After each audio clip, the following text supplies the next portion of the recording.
Redditors with more obscure jobs. How did you actually find them?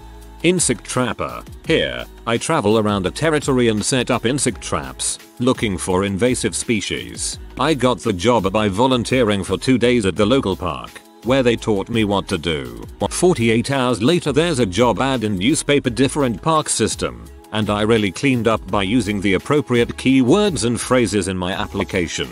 This is the second job I got by volunteering. I spent 5 years as a caretaker in a private nature reserve, which started when I had some free afternoons and I called them to volunteer. They said we don't need volunteers right now, but we have a paying job if you want. Sight unseen. Over the phone. Sweet. They said we don't need volunteers right now, but we have a paying job if you want. What a twist. I am employed as a gravedigger. Saw an ad on Craigslist and applied. Pay is decent and the work is fairly enjoyable. Winter kinda sucks though due to all the frost in the ground. I own a food truck. I was broke and got on Who Wants to Be a Millionaire and said I was going to start a restaurant when I won the million. Didn't win enough for a restaurant so I bought a food truck. This reply just deserves its own AMA. My dad was a board game inventor for 20 years. His career path was plain weird. He studied physics through university, worked for a high technology company, made a lot of his stock options when the company blew up, started a jigsaw puzzle company, eventually sold out to his business partner, and used his contacts to become a board game inventor for other companies. He went to companies with mock-ups and then licensed the games out, living off the royalties. It actually sounded like a really fun industry, going to toy fairs in New York and Germany every year. He got hammered with the Wiggles at one of the fairs in Nuremberg once. Boat builder. My mom took industrial woodworking and decided she wanted to work on boats. She did that for 30+ years. She taught me. Now I do it. I forget that boat building's an obscure job. Like 20 people out of my extremely tiny high school graduating class went into that. I am an RRO, a registered roof observer. I watch contractors install large commercial roofs for an engineering company. Got the job after getting tired of sales. Found the gig online. Got the offer with 1 week of unemployment left over 3 years ago. Unfortunately, laid off again. I know that feel, dude. Currently in between jobs. Been a while since I've had a steady income. Kind of thinking about just starting over somewhere else. I hang wallpaper. Learned it from my dad. I get asked if it's 1975 or comments about how they can't believe people still use wallpaper almost daily. I'm an interior designer and I can tell you wallpaper is making a huge comeback. The products and materials available now are way better quality than what was previous available. You're quite a value in this industry. I'm a cartoon animator. Perhaps not super obscure, but I started out by taking computer science in university and I did not like it at all. Despite doing alright, it just wasn't my thing. I then really thought hard about what I loved doing, and I thought about how I loved drawing as a kid. Anything from trying to copy video game art, to large mazes in which stick figures would be trying to make it past various defenses. Anyways, I took an animation course at a different college and loved it. Presently I am going on 9 years working for a very successful animation studio. I've had the opportunity to work on several amazing cartoons that are currently on TV and online, and I couldn't be happier. I design superhero lingerie, panties, corsets, bras, boxers, sleepwear. I also do the packaging design and Photoshop models. I Photoshop so many butts. Went to art school, applied to a design internship. Got it, was good at it and was hired on full time. I just celebrated 5 years at the company and I love it. I just avoid telling people what I do because the vast majority get weird about it. An electrician once came into my office to fix something and whispered, "Do you wear what you design?" in my ear. It was gross. Not me, but Craigslist. Some guy wanted someone to watch him mow his lawn to prove to his neighbor he wasn't over-edging on his turf. $40. Not bad for barely an hour's work. Professional poker player for 10 years. I just saw an episode of the World Poker Tour when I was 17 and figured if I worked really hard at it and studied, I could make tons of money at it. Garage door sales and repair was never something I thought of, and I was in a different type of sales. Work a lot of hours but the pay is very good.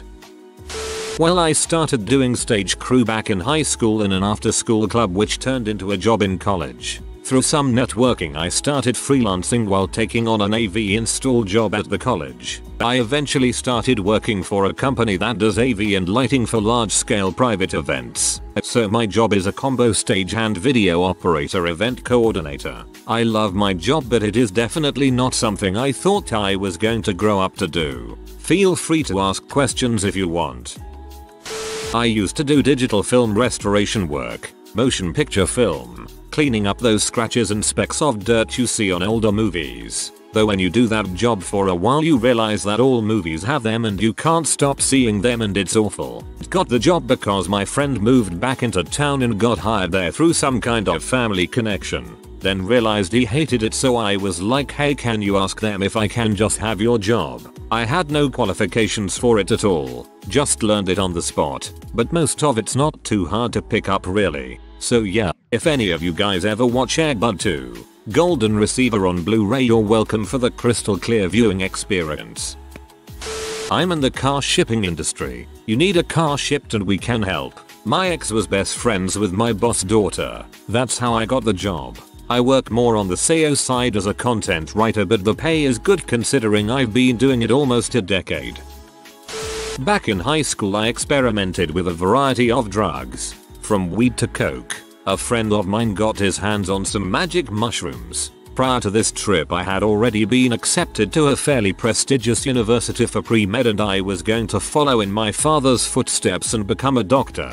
Well, I took an 8th and they didn't really kick in, so I took an second 8th and it hit me hard. I had experienced other psychedelics like LSD, but the introspective part of this shroom trip was unlike anything else I had ever experienced. So as we are tripping, something makes us go to the beach. Sitting on that beach made me think how I did not want to be like my father, and I was just staring at the cargo vessels as they sailed by the coast, and it was at that moment that I changed my life path and applied to a maritime academy, and the rest is history. I am currently working as a first mate on a cargo ship and I could not be any happier with life. TLDR, I took a large dose of shrooms and it changed my life. Funny, I did shrooms and just had fun watching crap turn wavy. I did acid and I had a revelation that I needed to get my crap together. Now I have my own real estate business. I drive around the airport runway shooting any birds that fly into the landing airspace with a shotgun. It's so they don't frick up the jet engines. I found out about the job through a friend who was working on a runway expansion. I thought it was hilarious cool, and it turned out there was actually an opening. Rarely opens up as a job. I applied and got it, mostly because I can actually shoot, unlike most of the other applicants. The best part about it is the fact it pays $150K a year. I hate it when birds try to bring shotguns to the airport. Good thing you have one too to get them before they cause any trouble.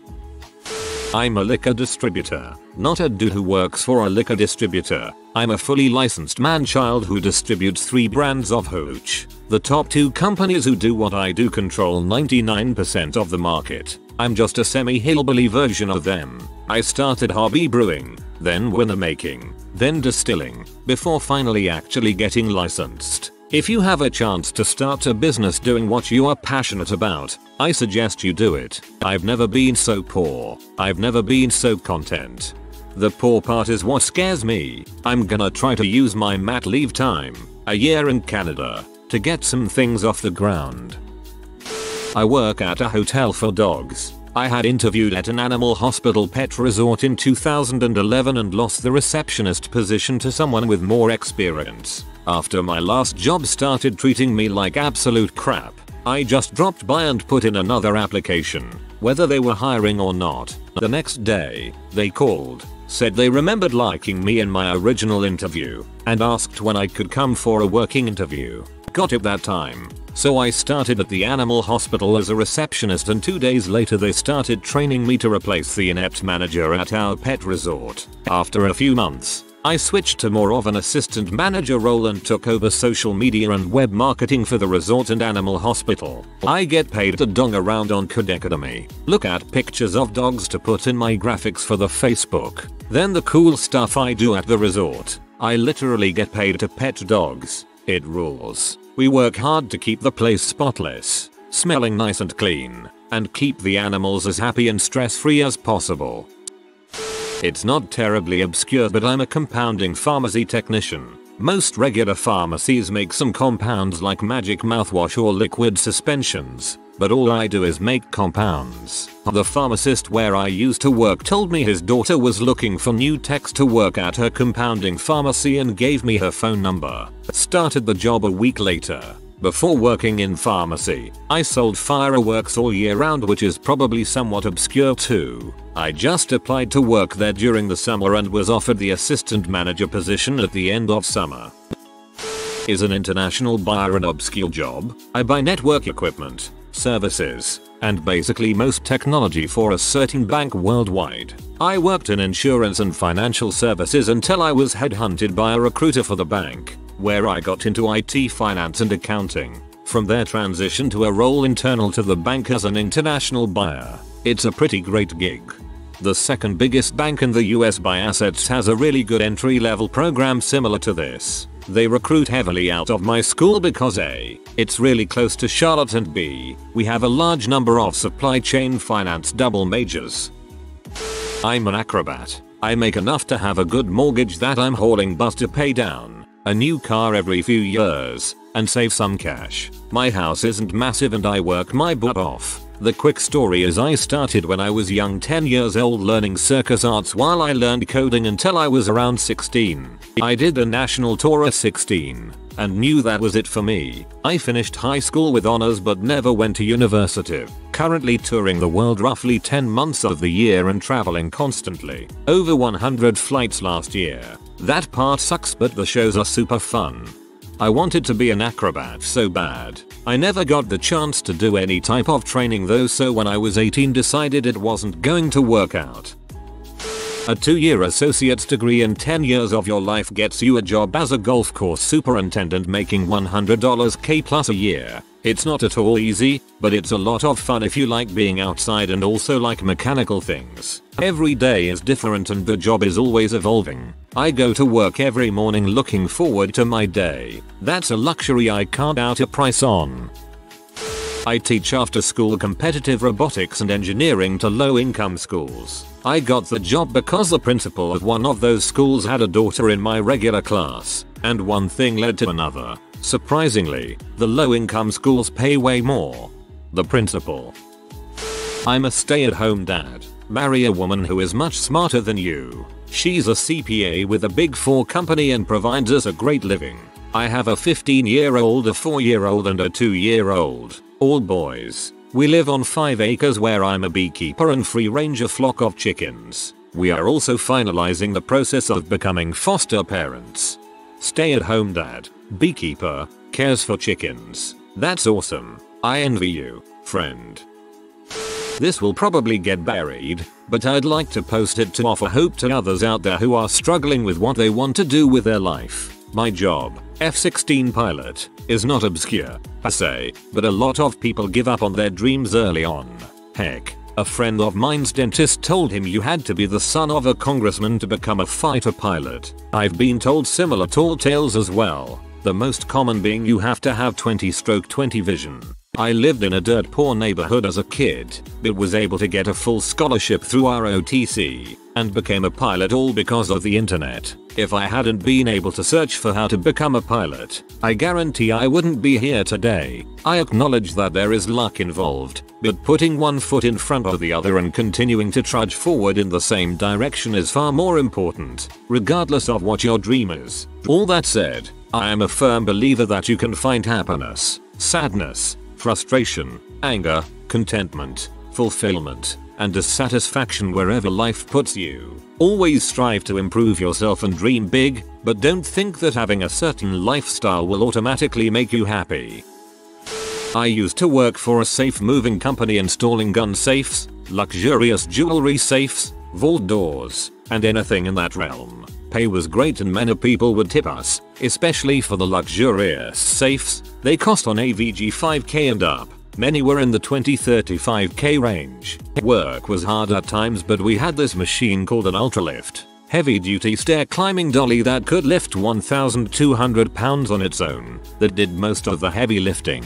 I got to see a lot of amazing homes and meet some cool customers, big business owners, inventors, big time doctors, etc. The only problem was the hours. If no one in my area needed a safe moved, I didn't work. And even if I had only 1 or 2 jobs that day, I may only work 2-4 hours if they were easy. So some weeks I worked only 12 hours if that, so even at 15 hours sometimes I didn't make a lot. But some weeks, for instance, I would work like 40ish hours and get around 200 plus in tips, so sometimes I made a lot. And since I'm a college student, that was great. I got the job by pure chance. The owner of the company delivered a safe to my parents' house and he asked if I wanted a job once he was done. Sounded like a fun job, so I took it. Ended up quitting because I was in school and I wasn't getting a lot of work. And when he had a job for me, he would call the morning or a few hours before, even on days I was off.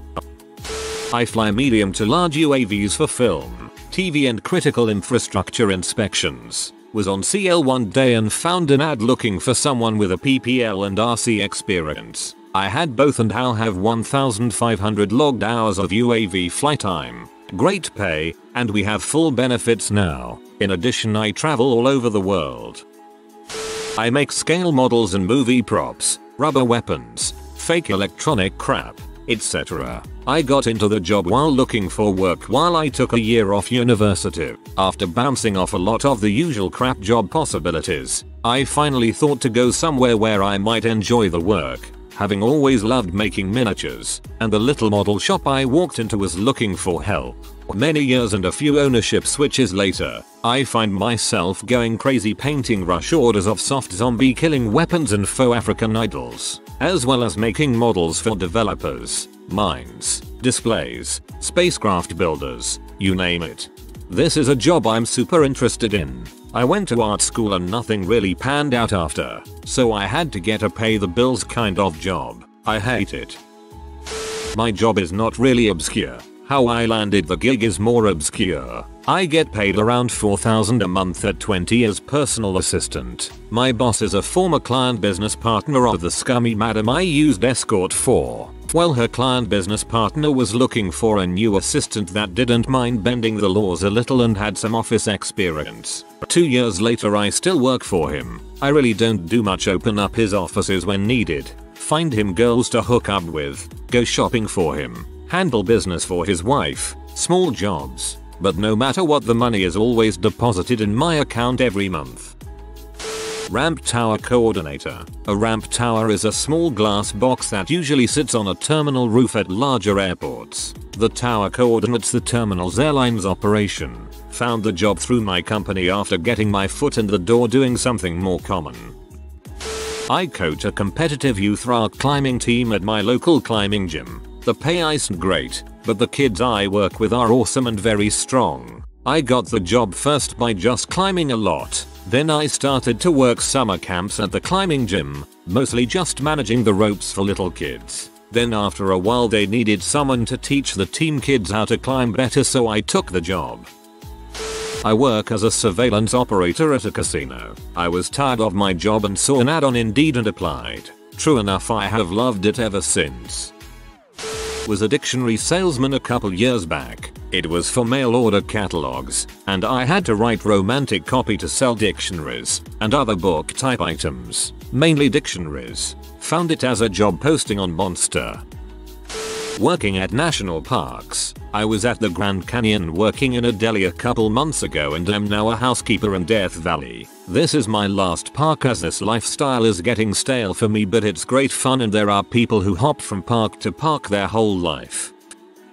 I used to be an antiquarian. I sold second-hand books. People used to call and ask us to find books. We had a database with second-hand books all over the country on certain subjects or that they loved as kids. I found it on Monster one night while I was half lit and looked for oddball in a job description because none of my usual things were paying off. I have good typing skills and I'm pretty well read, plus I'm good on the phone and with emails. so they hired me right away. It was an awesome job. This was before eBay and eBay books were well known and people didn't know how to use Boolean search parameters. I had some awesome customers, most of them were obsessed with subjects. For example, one lady had probably the largest collection of books on Zeppelins I'd ever heard of, another wanted any books on prostitutes you could find. But the really fun ones were the ones I really had to sleuth for, like, I had a book that was blue with a duck on the cover, or it's about a squirrel that makes friends with a wooden soldier. The latter was actually still in Printle and my two favorite types of calls were obvious teenagers looking for the original binding of the Necronomicon, voice breaks and all, and little kids who called looking for the original, an expurgated version of The Princess Bride. I told the former that as far as I know, it doesn't exist, in as hushed and scared a voice as I could, and asked the latter if I could talk to their parents for a second. When their parents came to the phone, they always did. I explained it wasn't a real thing, but gave them the option of breaking it to the kids, because that book holds a special in my own heart and finding out it wasn't real was tough. The other really interesting customer I had worked for a set designer. She had me find good condition books that came out in years before a movie came out, although she couldn't actually tell me the movies, on general subjects, like, it's an OBGYN office in 1945. So books like Fear of Flying were out. I almost wish I could still do that last part. You mentioned a book with a duck on the cover, and I instinctively looked at the username expecting you fucks with ducks. I judge high school debate tournaments. I look for tournaments every weekend on Joy of Tournaments and email the coordinators to ask for a contract. I did debate in high school and started missing it, so I started judging to get back into it. It's so fun and the students are so competitive and brilliant. It's very exciting to see them improve.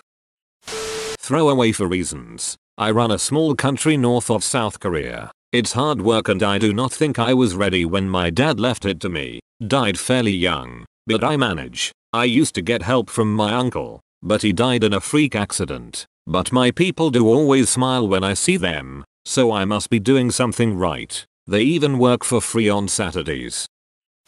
I am a cheese master, sort of like a sommelier but for cheese. I am currently working in cheese production on a farm making Saint-Nectaire AOP in Auvergne, France. I got the job by moving to France on a whim, cause I love cheese, after finishing my undergrad degree in French, and the rest was sheer luck.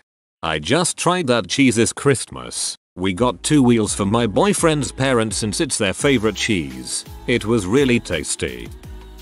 Weatherman. It's not that it's necessarily obscure, but in Canada, there aren't more than 100 of us. Got extremely lucky and found a spot on a morning show. They liked my personality and have invested in making me a meteorologist. Love what I do. I work on Aboriginal self-government agreements. Live in Canada. Have a degree in political science. I just cold called people in the government until someone agreed to meet with me for coffee, and that turned into a job. Honestly, I didn't even know this was a thing until I went for coffee all those years ago. Not me sadly, but my friend works for Germany's most expensive car dealer. He is a trainee and got the job by simply applying for it. However, he drives daily cars that are worth way more than I could earn in about 10 years of working. Crazy stuff. They also fly in their customers with a helicopter. I am so jelly of him driving Bentleys, Ferraris, Koenigsegg, and when he delivers the car, and the customer does not want it transported, is sometimes the case as they do not care about the km on the engine. He can drive them to the customer on the German Autobahn, means go as fast as you want with 400 HP and in every car. This sounds like straight fire Farfanogen. If you are new to the channel, you can subscribe. I publish new videos every day. Until then, check another video.